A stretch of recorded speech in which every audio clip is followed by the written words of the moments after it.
Johan, Salut, salut, ça va bien? ça va bien toi? Très bien, merci. Merci de m'accorder un petit peu de temps, ça fait plaisir. C'est cool. Explique-moi un petit peu plus pourquoi c'est enregistré, qu'est-ce que tu fais? J'essaie de documenter mon retour à la vitesse. OK. Donc, j'ai fait des petites vidéos pour expliquer un petit peu ce que je vis, parce que la démarche est facile à comprendre, là. Je suis un programme Ouais, du 5 km, donc quelque chose qui est pas mal à l'opposé de ce que j'ai fait depuis les 7-8 dernières années. ouais, Surtout que mes records, mes temps sur 5, 10, 21, 42 datent de 7-8 ans. Donc, ouais, en plus de mon historique, il y a l'âge qui est arrivé, donc ça rajoute un ouais. petit peu la difficulté.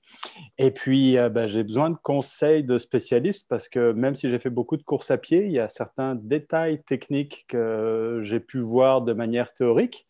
Mais là, à me lancer là-dedans pour vrai, j'ai quelques questions. Parce que Good. suivre un programme, déjà, c'était pas mal à l'opposé de ma personnalité avant. Donc, mais là, je m'amuse finalement. Donc, à ma grande surprise, à courir, à tourner en rond sur une piste, je trouve ça assez comique. Donc, j'aime bien ça. Donc, déjà, c'est une bonne nouvelle.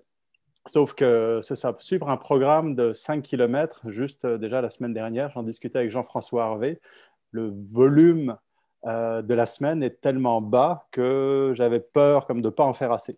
Donc, il m'a déjà rassuré là-dessus. Il m'a donné des pistes sur comment l'adapter à mon historique. Donc, parce que je suis habitué à faire un gros volume. Mais question intensité. Donc, ça, j'ai des questions. Puis, je me suis dit que de ton côté, l'intensité était pas mal un domaine que tu connaissais bien. Donc, j'avais quelques questions là-dessus. Donc, tu vas peut-être pouvoir me guider, Vas-y. me rassurer ou autre. Donc, principalement, donc là, je me mets à faire des intervalles. Au début, en plus, c'est ça que je disais à Jean-François il y a une semaine, au début, je trouvais les intervalles non pas trop faciles, mais ils étaient atteignables.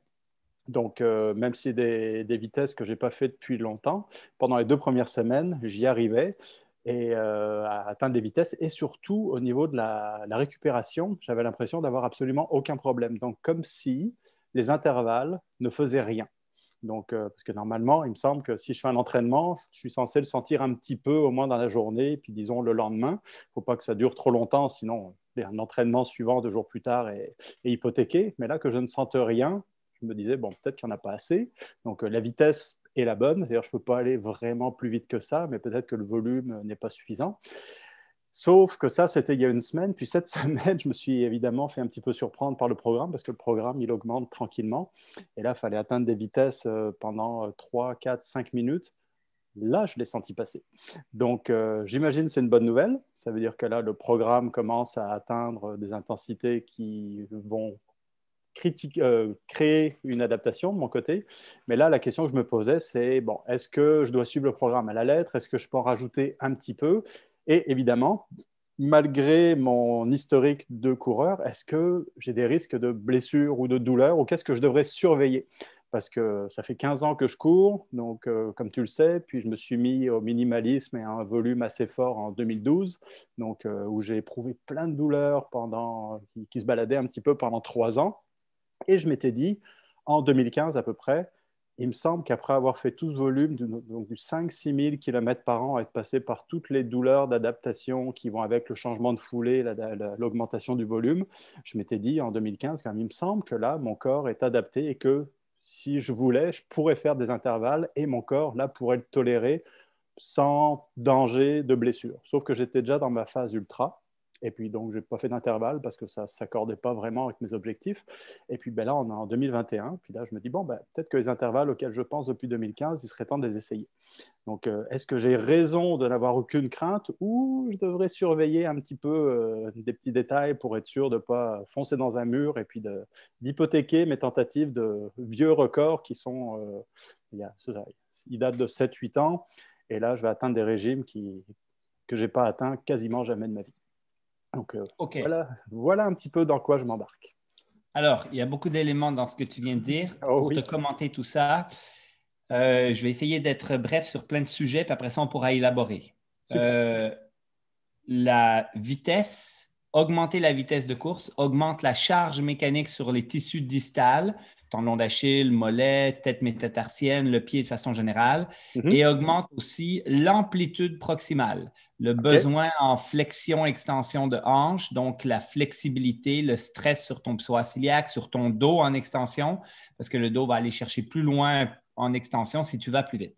Ouais. Donc, la vitesse a ces deux paramètres-là, c'est-à-dire on augmente les charges mécaniques sur certaines structures, on augmente l'amplitude de travail sur certaines autres. La deuxième chose, c'est que quand on regarde la cause des blessures, la maladaptation, bien évidemment, est la numéro un, c'est-à-dire qu'on fait une nouvelle activité auquel on n'est pas adapté et c'est la raison pour laquelle, numéro un, 80% des cas, c'est ça. C'est un paramètre d'entraînement qui a été changé et dans les paramètres d'entraînement changés, l'intensité est le paramètre numéro un. Donc, si OK. tu me dis c'est quoi qui blesse le plus, je vais dire pour quelqu'un qui ne fait pas de vitesse, c'est de faire de la vitesse. Clairement et précisément, c'est pour moi très clair. Euh, L'autre chose aussi, par contre, c'est que tes antécédents de minimalisme, de pieds nus et de charge mécanique que tu as fait ont des rôles clairement protecteurs sur OK. toutes les pathologies de charge au niveau du pied. Donc, même si tu vas plus vite, admettons, puis qu'on augmente les charges sur le tendon d'Achille, les têtes métatarsiennes, le fascia plantaire, tout ce que tu as fait en amont aura un effet certainement protecteur. Ouais. D'ailleurs, ce sont des douleurs, surtout le tendon d'Achille. Je m'en souviens que c'est les douleurs dont je parlais, là, que j'ai senties pendant la phase d'adaptation qui a duré 3 ans, quand j'ai changé de Oui, chaussures et donc de foulée. C'est une des douleurs qui a duré une bonne année. Donc, oui, à la limite de la tendinite d'Achille, je pense, qui ne m'a pas dérangé pour la course, mais qui au repos était hyper sensible. Je pouvais à peine pincer la base du tendon d'Achille. Ça a oui, fini par s'estomper puis disparaître, et depuis, plus rien. Donc, il y a oui, eu une adaptation qui a été faite et qui, pour exact. l'instant, en tout cas avec les intervalles, je ressens rien non plus de ce côté-là. Ouais. L'autre chose aussi, dans ton désir de battre tes records sur ces distances-là, euh, actuellement, il y a des sujets de controverse. Tu sais, en médecine, on en a plein. En Mhm. entraînement, il y en a encore, je crois, plus et il y a encore moins de sciences rigoureuses pour vraiment clairement identifier c'est quoi qu'il faut faire pour qu'un individu en particulier performe. Donc, il y a OK. quand même des tendances. Ceux qui intègrent de la vitesse et des intervalles améliorent leur VO2 et améliorent leur qualité de vitesse. S'entraîner à vitesse spécifique d'entraînement. Donc, si tu veux performer sur 5, tu sais que tu vas rouler à, je ne sais pas moi, 3,30 du kilo. Ben, c'est sûr que apprendre une mécanique à 3,30, c'est pertinent. Si tu cours que Ouais. lentement, puis que tu ne vas jamais toucher à ces vitesses-là, peut-être ça va être un petit peu plus compliqué. Mais il y a quand même des philosophies, des théories en entraînement qui mentionnent en fin de compte que de courir à basse vitesse ou faire de l'entraînement polarisé ou être dans du très lent et du très rapide et pas nécessairement aller sur les vitesses de performance pourrait être plus bénéfique. Donc, il y a plein de OK. philosophies, plein de choses. Je ne suis pas un expert de ces questions, donc je ne suis pas capable de répondre clairement sur c'est quoi qu'il faudrait que tu fasses exactement. J'aurais tendance à dire c'est une bonne chose de commencer la vitesse. Est-ce Mhm. que de couper le volume, c'est essentiel? Ben, ça dépend de tes antécédents, peut-être pas tant, mais il y a des individus qui répondent très bien au volume. Et je vais te donner en exemple David Gill que je suivais pour courir du 800 mètres. Ouais. Ses meilleures performances, c'est quand il faisait entre 100 et 140 km par semaine pour du 800 mètres. Ouais, ouais. Les 2 dernières années de sa carrière, il est parti dans l'Ouest avec l'entraîneur canadien de l'année sur 800 mètres, avec les 2 meilleurs coureurs de 800 mètres au Canada pour s'entraîner avec eux, a beaucoup réduit son volume, a fait beaucoup plus de qualité et a jamais réussi à refaire les chronos qu'il avait fait avant. Oh, OK. Donc, il y a vraiment des individualités dans la réponse qu'on a au niveau performance à l'entraînement. Donc, je ne te connais pas.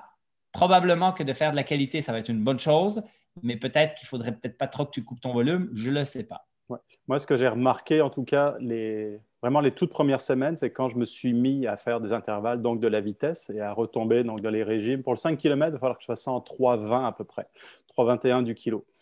Clairement, au début, j'avais l'impression de courir n'importe comment. C'est-à-dire, je Ouais, n'avais plus du tout l'habitude d'une telle vitesse de mouvement, d'une telle amplitude, et j'étais un petit peu perdu, mais c'est revenu relativement vite. Maintenant, au bout de 3 semaines, je sens que les intervalles au niveau du mouvement se passent mieux, c'est-à-dire je maîtrise mieux le mouvement. Après, est-ce que ça se traduit par une meilleure performance? Je ne sais pas, mais c'est un petit peu plus confortable de ce côté-là. Mais clairement, j'avais totalement perdu cette mémoire du mouvement à grande vitesse. Donc, puis côté volume, là, au début, j'ai choisi pour vraiment expérimenter, suivre le programme à la lettre. Et je trouvais que c'était trop peu, c'est-à-dire des journées de repos tous les 2 jours, alors que j'étais habitué à faire du 100-140 km par semaine, puis tomber à 30-40 km par semaine. Là, c'est comme, bon, c'est bien, c'est très reposant psychologiquement. Parce qu'il y a des journées où je ne cours pas. Donc, c'est comme, c'est bien, aujourd'hui, je reste assis. Mais j'avais l'impression que c'était potentiellement contre-productif. Donc là, ce matin, j'ai peut-être un petit peu exagéré, mais j'ai fait 35 km en sentier. Donc là, c'était clairement polarisé entre les intervalles à un rythme de 3 km mardi, puis une course en sentier tranquille en dénivelé aujourd'hui à Bromont. Donc, on est dans les deux extrêmes. Ouais. Donc après, est-ce que ça va nuire de courir 35 km en sentier? Non, clairement pas. Et même les coureurs de 5000 et les coureurs de plus court font des longues sorties et continuent d'enchaîner avec un volume intéressant quand même. On est quand même dans ces filières-là, dans des filières clairement aérobie. Même si tu es un coureur de 1500 mètres, tu garderais un volume important. Okay. Moi, il y a une chose, en fin de compte, c'est que l'élément déclencheur de blessure numéro un, c'est l'intensité, c'est la vitesse à laquelle tu cours. Et le paramètre numéro un de quelqu'un qui arrive du volume que j'amène vers de l'intensité, c'est que je lui fais faire je calcule finalement la vitesse à laquelle il va. Donc, il jogue à 5 minutes le kilomètre. On sait qu'on veut l'amener autour de 3,0 parce qu'il va faire un 5 à 3,21 du kilo. À partir de ça, en fin de compte, c'est que dans une préparation, ce n'est pas la quantité de volume en intensité que je te module, comme tu es en train de faire probablement, c'est la vitesse à laquelle tu cours. Donc, je te permettrais, par exemple, pendant une semaine, de toucher à du 4,45 si, admettons, bon, on va dire que toi, tu avais l'habitude de courir à du 4,30. Prenons les vrais chiffres. Avant de commencer ce programme d'intervalle, c'était quoi les vitesses les plus rapides à laquelle tu avais l'habitude d'aller? J'étais dans les 4,35, 4,45. Donc, puis, ça fait des années que je n'ai aucune structure quand je cours. Ouais. Je cours en fonction de comment je me sens et de ce qui me tente. Et puis, quand j'allais un petit peu plus vite, sans forcer, j'étais dans les 4,35, 4,45. Ouais. Donc, une fois de temps en temps, sortant de nulle part, il y avait une très bonne journée. Peut-être que la météo était belle ou j'étais de bonne humeur. Et puis là, je me laissais aller. Puis une fois de temps en temps, ma grande surprise, j'étais capable d'enchaîner un demi-marathon à l'entraînement à moins de 4 minutes du kilo. Ça arrive une fois par an, de nulle part. Donc, il y a ça qui traîne, mais ça sort de nulle part. Mais c'est totalement inhabituel. Est-ce qu'assez fréquemment, quand même, une fois par semaine, c'est quoi la vitesse la plus rapide auquel tu touches une fois par semaine? Exemple, tu vas au travail le lundi matin, puis tu sais que c'est ta journée plus relaxe, admettons, puis tu vas plus vite qu'à l'habitude. Dans les 4,15, 4,20. OK. Donc un rythme soutenu, mais qui ne soit pas épuisant. Là. OK. Fait que moi, ce que je vais faire avec toi, c'est qu'on part à 4,15, c'est-à-dire une mécanique à laquelle tu es déjà adapté de courir. Ouais. OK? Donc, ça veut dire 4,15, ça veut dire que tu as des charges mécaniques au niveau distal et des amplitudes au niveau proximal qui correspondent à du 4,15. Ouais. Donc, ce que je vais te dire, c'est que la première semaine, par exemple, tu aurais le droit de toucher à du 4,0. Donc, tu pourrais faire des tempos de 1 minute, 4-0, 4-30, 4-0, 4-30 et faire juste pour préparer la mécanique. D'un point de vue physiologique, ça va être très facile. Ça va être même trop facile. Et si le 4-0 fonctionne bien, de toucher à du 3,50, du 3,40 et puis après ça, peut-être même du 3,30 semaine après semaine. Donc, ça te prend un mois pour arriver à du 3,30. Et à partir du fait que tu touches du 3,30, ben là, on descend à du 3,25, 3,20, 3,15 semaine après semaine. Ce qu'on quantifie donc, c'est la vitesse maximale à laquelle tu soutiens un certain rythme pour s'assurer finalement que ton corps s'adapte à ces nouvelles mécaniques et à ces nouveaux stress. Et le volume que tu cumules dans cette intensité-là m'importe beaucoup moins. M'importe quand même un peu, mais beaucoup moins. C'est-à-dire que tu pourrais, par exemple, admettons que tu es rendu à 3,30, ben faire des 10 minutes à 3,30, ça va être physiologiquement très exigeant, admettons. Mais tu pourrais faire des 1 minute, c'est ça. J'ai essayé, puis ça ne passe pas. OK. Donc là, tu as une limite actuellement, admettons. C'est quoi la vitesse maximale à laquelle tu as couru cette semaine? Si je fais vraiment du très court, le plus rapide auquel j'arrive à descendre, c'est peut-être dans le 3-3-10, mais ça ne dure pas longtemps. Ce que j'ai réussi à maintenir pendant quelques minutes, c'est du 3-15, 3-20. Mais je sens que au bout de 3 minutes, je suis complètement démoli. Bah, c'était des intervalles, donc je les ai répétés 3 fois, mais je n'ai pas réussi à tenir les vitesses les 2 suivants. Donc, c'est un indice que j'étais comme à la limite. Ouais. Ça, c'est de la physiologie. OK? C'est-à-dire que là, c'est au niveau physiologique, tu dis, ben, après 4 minutes à 3,20, je ne tiens plus. C'est physiologique. Mais tu me dis, si je fais du court, je fais des 30 secondes, j'arrive à toucher à 2,3,10. Mais moi, en fin de compte, ce qui m'importe, c'est que tu n'ailles pas vers les vitesses qui sont trop exigeantes mécaniquement. Okay. Donc, par exemple, on est limité à du 3,30. Ben, tu peux faire un entraînement qu'on va calculer comme facile parce que tu fais 20 fois 30 secondes à 3,30. Donc, parce que c'est 3,30 et que c'est que 30 secondes, ben, c'est facile. Ou que tu fasses, admettons, un entraînement plus difficile où là, à 3,30, tu soutiens, admettons, 2 fois 5 minutes. Donc, le 2 fois 5 minutes va être beaucoup plus exigeant au niveau physiologique, mais au niveau mécanique, la mécanique sera encore du 3,30. Donc, la première chose que j'amène à faire vérifier à mes patients, c'est la vitesse à laquelle ils courent. C'est le paramètre numéro 1. Ils n'ont pas le droit d'aller plus vite qu'une vitesse X. À partir de ça, là, ils peuvent s'amuser à faire un peu plus de volume, moins de volume, des durées un peu plus longues ou plus courtes pour aller toucher à la physiologie désirée. J'ai envie c'est un entraînement qui est supposé être difficile, je vais toucher à ça versus pas. OK. Et c'est le paramètre numéro 1, c'est la vitesse à laquelle tu cours. OK. Bon, ça va me permettre d'ajuster ce que je vois dans les programmes, donc en fonction de mes faiblesses actuelles. Donc, ça va déjà être vraiment intéressant. Après ça, il y a une autre petite chose. Dans les surentraînements, on a les surentraînements de type parasympathique et sympathique. Il y en a qui viennent du volume, il y en a qui viennent j'ai fait beaucoup d'entraînements à basse intensité.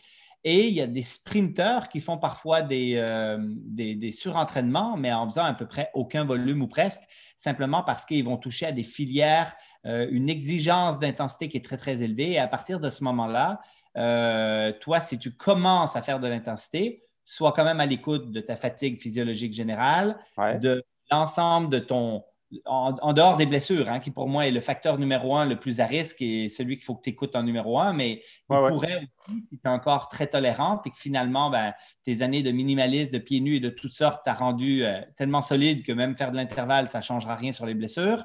Tout ça, en fin de compte, c'est peut-être ta physiologie qui est en bouleversement actuellement et qui est stressée d'une manière différente de ce qu'elle était avant. OK. Parce que c'est sûr qu'au niveau blessure, en 15 ans de course, je ne me suis jamais blessé. J'ai eu plein de douleurs, évidemment. Et donc, d'un certain côté, je me connais extrêmement bien. Je sais comment je réagis à plein de sortes de facteurs et de stimuli. Par contre, si je bascule du côté de la vraie blessure, vu que ça ne m'est jamais arrivé, peut-être que je vais me laisser surprendre. Parce que je n'ai jamais basculé trop loin. Je suis resté sur la ligne, probablement très fine pendant très longtemps, à plein de moments, mais sans jamais me blesser. Donc, j'ai clairement aucune envie de me blesser, parce que sinon, le projet au complet, il tombe à l'eau. Puis, c'est pas du tout ce que je veux faire. Mais donc, j'ai pas peur, parce que pour l'instant, j'ai zéro douleur, mais je n'en suis qu'au début du programme. Donc, à un moment, ça va augmenter sur les 12 semaines à peu près que je me suis donné pour me remettre dans la vitesse. Mais je veux surveiller ça quand même. Mais toi, moi, le fait que tu me dises que tu as couru à du 3,10, puis ça faisait des années que tu n'avais pas été à ces vitesses-là, ça traduit pour moi un risque relatif. Ça traduit en fin de compte le fait que tu t'exposes actuellement. Tu es en train de toucher à des zones où tu pourrais te développer une blessure quelconque, une irritation quelconque. Donc, c'est sûr que je te recommanderais d'être beaucoup plus prudent dans ta progression sur la vitesse à laquelle tu cours. OK. Tu sais, quand je te fais, on est parti de 4,15 tout à l'heure, une semaine à 4, 2 semaines à 3,50, à 3,40, à 3,30, puis après ça à 3,25, puis à 3,20, 3,15, 3,10. On parle de 8 semaines pour arriver à ce que tu faisais là. OK. Ouais, donc j'ai parti un peu vite, donc je peux relaxer. Un peu rapide. Encore une fois, moi, j'ai des patients, ça passe ou ça casse, et puis il y en a que ça passe et il y en a que ça casse. C'est que moi, j'ai fait avec un standard global pour une moyenne en leur disant soyons plus prudents que pas assez. Mais voilà. Donc, critère numéro 1, la vitesse à laquelle tu cours. Ensuite, c'est le volume en intensité. Et si tu as l'habitude de courir beaucoup de volume et surtout de courir souvent, je ne t'allouerai pas tant de jours de repos. C'est-à-dire que je préférerais, dans tes jours de repos, que tu ailles courir 20 minutes de jog, tranquille, juste pour dire « j'ai fait quelque chose », plutôt que de prendre des repos complets. Par tes habitudes, la récurrence du stimuli est un aspect protecteur pour les blessures. toute façon, ça correspondait un petit peu à ce que j'avais ressenti, moi, quand je faisais mes allers-retours, où je variais la vitesse une fois de temps en temps. Puis, je sentais naturellement que quand j'avais fait une course un peu plus rapide, parce que la journée était bonne, le lendemain, j'y allais plus tranquille en me disant, je peux ralentir de 30 secondes au kilo, mais au moins, je bouge. Et puis, je préfère réparer les petits dégâts que j'ai fait la veille en mouvement plutôt que de ne rien faire. Donc, ça ne Ouais. m'avait jamais empêché de courir. Puis là, pour l'instant, comme je te disais, je suis parti en suivant le programme à la lettre, juste pour voir ce que ça donnait. Mais disons que je me retiens d'aller courir. Mais là, je ne me retiendrai pas d'aller courir. Mais par contre, je vais y aller vraiment tranquille. Puis, c'est ça, comme Ouais. je sais aussi courir très lentement. C'est-à-dire, j'ai Ouais. l'habitude de courir très lentement quand il faut, quand c'est nécessaire. Donc, ce ne sera pas un problème pour moi d'y aller vraiment tranquille. Donc, je sais bien, je vais pouvoir sortir. Un paramètre de blessure qui est peu connu par les professionnels et qui est un élément essentiel à mon idée, à ma vue, c'est la récurrence du stimuli. Donc, combien de fois par semaine tu t'entraînes? Donc, par exemple, faire du aller-retour travail à la course, où ça te fait déjà 2 entraînements dans la journée, même si c'était du 10, du 15 ou du 20 minutes, c'est des facteurs protecteurs pour moi. Donc, ce que je te recommande, c'est de continuer d'avoir une très haute fréquence de sortie, même si elles sont très courtes, OK. même si tu intègres de l'intensité de l'intervalle. Et oui, de diminuer le volume complet total par semaine, vu que tu as intégré de l'intervalle qui augmente les exigences mécaniques sur ton corps, ça, c'est pertinent. Cool. Bon, c'est bien. Je vais pouvoir retomber dans mes habitudes. Donc, comme ça, je ne changerai pas tout. Parce que là, c'était vraiment un départ radical de ce que je faisais avant. Donc, c'était Ouais. un petit peu déstabilisant aussi mentalement. C'est comme ça. Et vraiment, ça ne correspond pas à mon rythme habituel. Puis, je ne parle pas de rythme et de vitesse, mais c'est ça. Je courais. Là, avec la pandémie, je me suis mis à courir exclusivement le matin. Donc, Ouais. je ne fais plus du 2 fois par jour. Mais comme j'en faisais une seule sortie, là, c'était des plus longues. Donc, Ouais. mais là, je vais me forcer à les raccourcir un petit peu pour ne pas hypothéquer les intervalles pour qu'ils soient efficaces. Ouais. Exact. L'autre petite chose qui peut être pertinente pour toi, plus tu fais un entraînement de vitesse, plus tu as besoin d'être neurologiquement reposé. Donc, dans une OK. planification, par exemple, on va souvent finir la semaine avec une longue sortie, admettons ton 35 km en sentier qu'on Mhm. fait le dimanche. Ce n'est pas le lundi qu'on va faire des intervalles. Le lundi, c'est la journée de repos OK. pour vraiment reposer le système nerveux. Et on va faire une journée, par exemple, d'intervalle vitesse quand tu seras rendu là, par exemple, le mardi pour vraiment avoir une pleine récupération. Ouais. Faire un entraînement de vitesse le lendemain d'une longue sortie, pour moi, c'est un petit facteur de risque de lésions musculaires et de potentielles blessures. OK. Non, pour l'instant, les sorties avec de l'intensité sont le mardi et le jeudi. Donc, Parfait. ce qui me laisse assez de temps avant et après les intervalles si je veux remettre un peu de volume ou récupérer Ouais. d'une journée Donc, longue. idéalement, c'est une longue sortie le samedi, peut-être ta journée de repos le dimanche, le lundi, un jog easy, puis après ça, séance d'intervalle mardi-jeudi. Parce OK. que quand tu arrives à ta longue sortie, tu peux être en état de fatigue. C'est même souhaitable d'arriver à la fin de la semaine, de t'être un petit peu fatigué, puis de te faire une longue sortie qui est complémentaire, en fin de compte, à tout ça. OK. Bon, Ouais. ça éclaircit vraiment beaucoup ce dans quoi je m'embarque, puisque je dois faire. Puis les signes à surveiller, parce que c'est-à-dire, je suis habitué, heureusement ou malheureusement, à avoir des blessures ou des inconforts qui sont causés par la course. Donc, je suis peut-être trop tolérant pour détecter des fois certaines blessures, ou des fois je m'obstine, comme par exemple quand j'ai fait mon percé Mont-Royal, j'ai eu la présence ou l'absence d'esprit de courir 4 jours sur ce que je pensais être une inflammation qui finalement était une infection bactérienne parce que Ouais. je peux continuer, même si ça fait mal, je peux encaisser ça. Puis, finalement, ce n'était qu'une infection bactérienne qui a quand même, qui s'apparentait à une périostite, mais qui a quand même comprimé le muscle à cause de l'œdème qu'il y avait, qui a quand même causé quelques dégâts. Mais ça, je me suis obstiné parce que j'ai malheureusement l'habitude d'avoir mal en courant. Donc là, j'ai zéro douleur une fois les entraînements terminés, mais je pourrais facilement, je me vois facilement embarquer dans, comme ça fait mal, mais c'est pas grave. J'en ai Hmm. vu d'autres et finalement tomber. Il y a des pathologies qui apparaissent souvent 2, 3 semaines après l'augmentation des charges mécaniques. Je OK? pense entre autres aux fractures de stress au niveau de la crête tibiale postéro-médiale ou des diaphyses métatarsiennes, le dessus du pied. Mhm. Les 2 trucs à surveiller quand tu commences à être plus en minimaliste, plus pieds nus, plus en côte, plus en intervalle, c'est les pathologies de pied. Encore une fois, je pense que d'après moi, tu es bien protégé avec tes antécédents, mais si jamais tu as des édèmes sur le dessus du pied, ou des douleurs sur le dessus du pied, les conflits intermétatarsiens et les fractures de stress sont deux pathologies quand même assez fréquentes qu'on surveille chez ceux qui… mais tu sais, toi, d'être un coureur tendance avant-pied minimaliste de longue date, moi, je dis que tu as des os hyper solides, plus que n'importe qui. Ouais. Donc, ça m'étonnerait que tu ailles vers ces pathologies-là. Je pense que oui, les douleurs ou les inconforts que tu décris, je me souviens les avoir ressentis en 2012, donc pendant les premiers mois de mon passage en minimalisme. Puis ça Ouais, s'est estompé, puis après, j'ai ouais, plus jamais eu ça. Puis là, depuis, j'ai eu les pieds légèrement enflés après quelques jours en sandales, puis pendant la semaine et demie qui restait quand j'ai fait le percé Mont-Royal, au ouais, point que j'avais une perte de sensibilité dans les orteils. Donc, ouais. ce qui n'était pas super agréable, mais bon, je voyais, d'un côté, il y avait un œdème assez majeur, de l'autre côté, le pied était légèrement enflé. Puis tout ça a disparu après mon Ouais. arrivée à Montréal. Donc, mais sinon, j'ai eu aucune séquelle à long terme, à part vraiment des séquelles Ouais. d'influence directe de la course. Donc, je pense qu'effectivement, je suis bien protégé. Pour l'instant, en tout cas, ça correspond à ton analyse, donc, Ouais. mon ressenti. Donc, les nouvelles sont bonnes de ce côté-là. Good. Puis je vais le faire en petites chaussures Merrell, les Vapor Gloves, là, super souples. Ouais. J'ai pensé, mais pas trop longtemps, les faire en sandales, mais je me suis dit que tourner à 3,21 dans les virages sur une piste avec une sandale, C'est plus c'était dur pas un peu quand génial. même. Ouais. Donc, Ouais. mais à l'inverse, je me suis dit, je pourrais le faire pieds nus, ce serait peut-être plus confortable qu'en sandales, surtout sur une piste en tartan. Donc, Ouais. mais je pense que ma plante de pied n'est pas prête à ça. Je pense que ça ferait peut-être des dégâts. Ouais, il faut bien s'y adapter, c'est sûr. Ouais. Ouais, donc ça, je l'ai Après, jamais fait. d'un point de vue performance, sur une piste, clairement, il n'y a pas plus performant que du pied nu ou de l'ultra minimaliste, ultra light. Ouais. Tu n'as pas une chaussure. Tu sais, là, on est dans la mode des carbones, des plaques de carbone, des faumes surdimensionnées. Sur une piste, c'est clairement pas un avantage. Il n'y Ouais, a pas bah, de d'avantage à toute avoir ça. façon, je n'irai jamais vers ces chaussures-là par habitude. C'est-à-dire, ça Ouais, ferait trop de changements au niveau sensation, perception.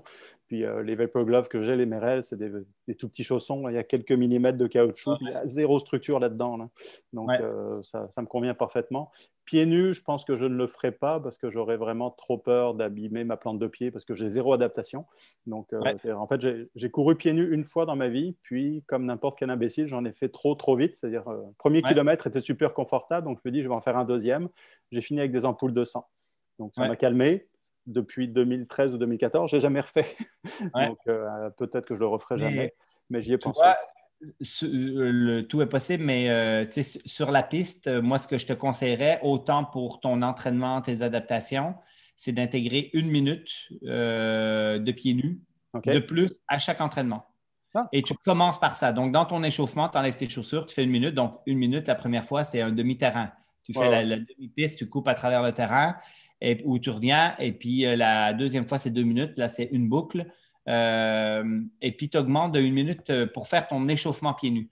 Et peut-être que tu vas aimer les sensations parce qu'à 1 minute de plus pieds nus, tu ne te feras pas d'ampoule. C'est pas plus stressant que tes Merrell Trail Glove ou Ouais. Glove. Là, Vapor Glove. Vapor Glove, on est vraiment on est au niveau du stress mécanique sur les tissus, c'est à peu près la même chose. Il y a juste Ouais. la peau qui va s'adapter. Ouais. Et voilà. Ouais. Ah, Fait bah, que je vais c'est essayer sûr que ça. si Ouais. tu rajoutes une petite minute à chaque entraînement, ben, tu vas plus apprécier et voir comment tu réponds à ça. OK. Et peut-être tu vas Excellent. avoir le goût de faire ta course pieds nus, parce qu'après, une fois que tu es bien adapté, ben, c'est sûr que ça peut devenir intéressant. Ouais, en plus, bon, c'est la bonne saison, évidemment, là. Il fait Ouais. encore beau et chaud. Je vais pouvoir continuer un bon moment. Puis d'ailleurs, tu ne m'as pas posé la question, mais ça, là, je vais d'abord commencer par le 5000.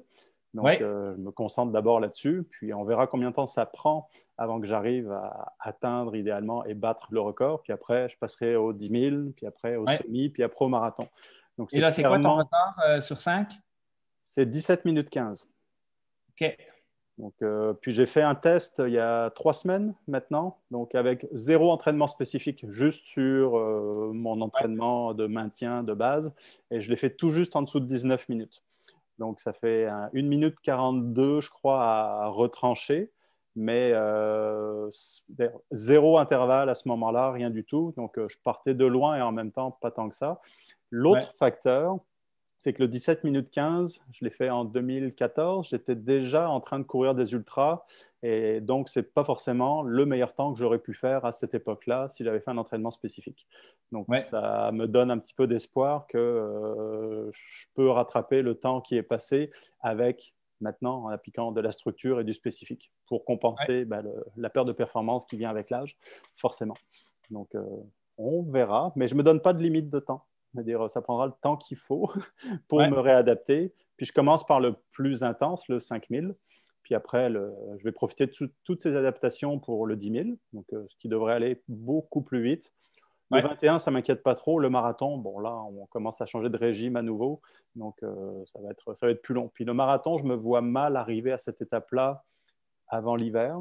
Donc, ça risque de se reporter au Au printemps printemps. Ouais. parce que enchaîner les 4 distances, puis avoir une météo qui s'adapte à un marathon, bon, c'est peut-être moins Ouais. gagné. Au mois de novembre, ce sera peut-être pas chouette. Dernier petit truc, je ne sais pas qui te fait ta planif et qui te coach sur la planification de l'entraînement, Ah mais ben je j'ai vais te pris, donner, ouais, ouais, je vais juste te donner un petit truc que je donne à des athlètes qui veulent améliorer leur performance. Le temps passé à l'apprentissage mécanique de la vitesse de performance est un déterminant important. ok, OK? Donc, une des choses que tu peux faire, c'est par exemple, tu as tes 2 entraînements d'intervalle le mardi, jeudi. Tu pourrais dire le vendredi ou même dans ma longue sortie, admettons que je vais faire le samedi, je vais intégrer des 15 secondes à vitesse de compé. ok, Apprendre la gestuelle. Donc, tu fais du 15 secondes à 3,21 le kilo. OK? mhm, On va dire 3,20. Tu cours pendant 15 secondes à 3,20. C'est un rythme que que tu apprends. Et là, comme ce n'est pas une journée d'intervalle et de physiologique, c'est une journée d'apprentissage mécanique. Tu cours, par exemple, à du 3,21 et tu jogues après ça pendant 2 minutes. Donc, tu n'as jamais vraiment le temps d'être en physiologie exigeante. ouais, C'est comme c'est comme un fartlek où tu as des petites variations de rythme, mais tu intègres du race pace. Et la il y en a qui vont même faire ça jusqu'à 2 fois par semaine de plus que leurs 2 intervalles. Donc, ils ont 4 sessions où ils vont travailler un peu plus la vitesse, etc. Bien ok, évidemment, toi, à 3,21, tu n'es pas rendu là au niveau quoi qu'avec ce que tu m'as raconté, oui, tu es déjà rendu là de toute façon, mais moi, j'intégrerais peut-être du 3,30, du 3,25 et du 3,20 de façon graduelle, mais des petites sessions de 15 secondes sur des 2 minutes de jog dans une sortie de 1 heure, dans une longue sortie, dans n'importe où. ok. Ça, c'est intéressant. Ça me rappelle d'ailleurs ce que je faisais en 2012 quand je suis passé au minimalisme, où il fallait que je désapprenne le patron moteur que j'avais avant, qui était pas mal Ouais, une attaque talon, et sur lequel je retombais dès que je pensais à autre chose, parce que c'était ouais, ça que j'avais appris. Et donc, je passais le plus clair de mes allers-retours au travail, donc c'était environ 10-12 km, donc à me concentrer pour maintenir un mouvement avec une attaque avant-pied, raccourcir la foulée et tout, de manière très consciente, pour que ça devienne totalement intégré. Et je me souviens que quand c'était des courses plus longues, que je commençais à fatiguer, je retombais rapidement dans l'ancien patron moteur, puis graduellement, j'ai fini par l'oublier complètement, puis maintenant, il est complètement effacé. Mais ça a été ouais. un long réapprentissage. Donc là, il faut que je fasse la même chose. Donc ça va me rappeler ces souvenirs-là. Donc ouais, je connais un petit peu l'exercice. Ça va me permettre de réapprendre tout ça. C'est une bonne technique. Good. Ben, en tout cas, merci. De rien, ça fait Ouais, plaisir. Bonne puis je chance, Johan. vais, ouais, puis je vais plonger là-dedans à fond. Oui. Ben, Donc là, pour ne pas se blesser, il y a des trucs. ouais, ouais, ça, je vais aller les lire parce que j'ai clairement aucune envie d'avoir ma première blessure.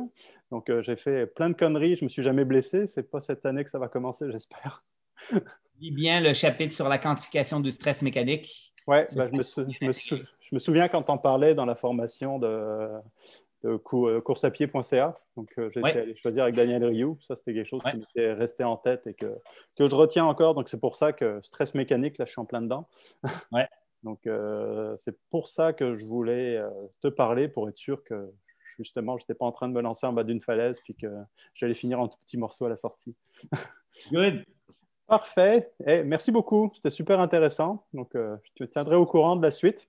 Au Donc, plaisir, voir si ça Johan. marche ou pas, en espérant que ça ne me prenne pas 4 ans. Ouais, non, ça devrait être assez vite. Moi, je suis assez optimiste avec les chronos que tu m'as donnés là. Ouais, bon, ben, on verra. En tout cas, il y a des journées où je suis optimiste, puis il y en a d'autres où, je trouve ça désagréable, les intervalles. Ouais. Mais bon, fallait que je m'y attende. Good. Parfait. Bon, ben, merci. Ciao. J'espère qu'on va se voir bientôt. Salut. Ciao.